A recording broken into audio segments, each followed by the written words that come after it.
ओ connect का subscription package खरीदने के लिए या फिर इकोसिस्टम के वॉलेट में ओ कॉइन को ऐड करने के लिए जो फाउंडर कार्ड का उपयोग कर रहे हैं उनका ट्रांजैक्शन आसानी से हो रहा है।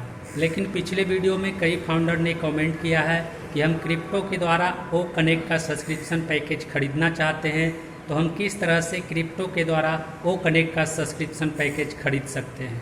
तो उन्हें मैं बताना चाहूँगा कि इकोसिस्टम में अभी जो क्रिप्टो का ऑप्शन दिख रहा है उस ऑप्शन में क्रिप्टो वॉलेट को ऐड नहीं किया गया है, इसलिए अभी आप क्रिप्टो के द्वारा ओ कनेक्ट का सब्सक्रिप्शन पैकेज खरीद नहीं सकते हैं।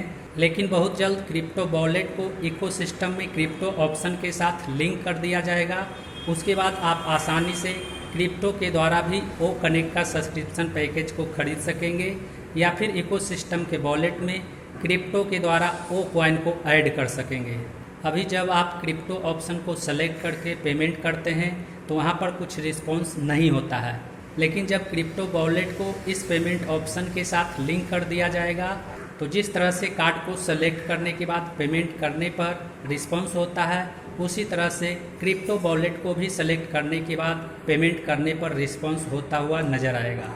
इसलिए यदि आप क्रिप्टो के द्वारा ओ कनेक्ट का सब्सक्रिप्शन पैकेज खरीदना चाहते हैं तो आपको कुछ दिनों तक इंतज़ार करना होगा।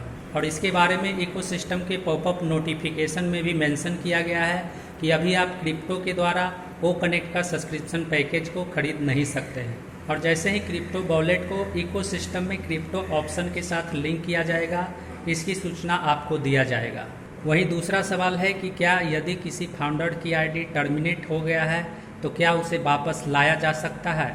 तो उन्हें मैं बताना चाहूँगा कि यदि किसी टेक्निकल इशू की वजह से आपका आईडी टर्मिनेट हुआ है तो उसे वापस लाया जा सकता है। लेकिन यदि आपकी गलती की वजह से आईडी टर्मिनेट किया गया है तो उस आईडी को वापस नहीं लाया जा सकता है, क्योंकि इसके बारे में पहले ही सूचित कर दिया गया था कि यदि किसी फाउंडर द्वारा गलत इन्फॉर्मेशन देकर किसी दूसरे फाउंडर को भड़काया जाता है तो उस फाउंडर की आईडी टर्मिनेट किया जा सकता है और ऐसे फाउंडर को बर्दाश्त नहीं किया जाएगा, उस फाउंडर की आईडी टर्मिनेट कर दिया जाएगा और ऐसे फाउंडर को फिर कभी भी फ्यूचर में ऑन पैसिव में जगह नहीं मिलेगा। वहीं अगला सवाल पूछा गया है कि क्या हम यूपीआई के द्वारा पेमेंट कर सकते हैं। तो उन्हें मैं बताना चाहूँगा कि भारत में सबसे ज़्यादा यूपीआई के द्वारा पेमेंट किया जाता है और भारत में यदि किसी बिजनेस को ऊंचे लेवल तक ले जाना है तो यूपीआई पेमेंट बहुत ज़रूरी है। ऑन पैसे में अभी पेमेंट ऑप्शन की तो शुरुआत ही हुआ है। आने वाले समय में यूपीआई पेमेंट के अलावा कई सारे पेमेंट ऑप्शन इकोसिस्टम में देखने को मिल सकता है।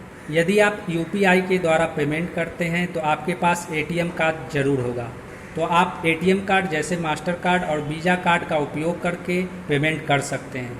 मास्टर कार्ड और वीज़ा कार्ड के द्वारा आसानी से पेमेंट किया जा रहा है।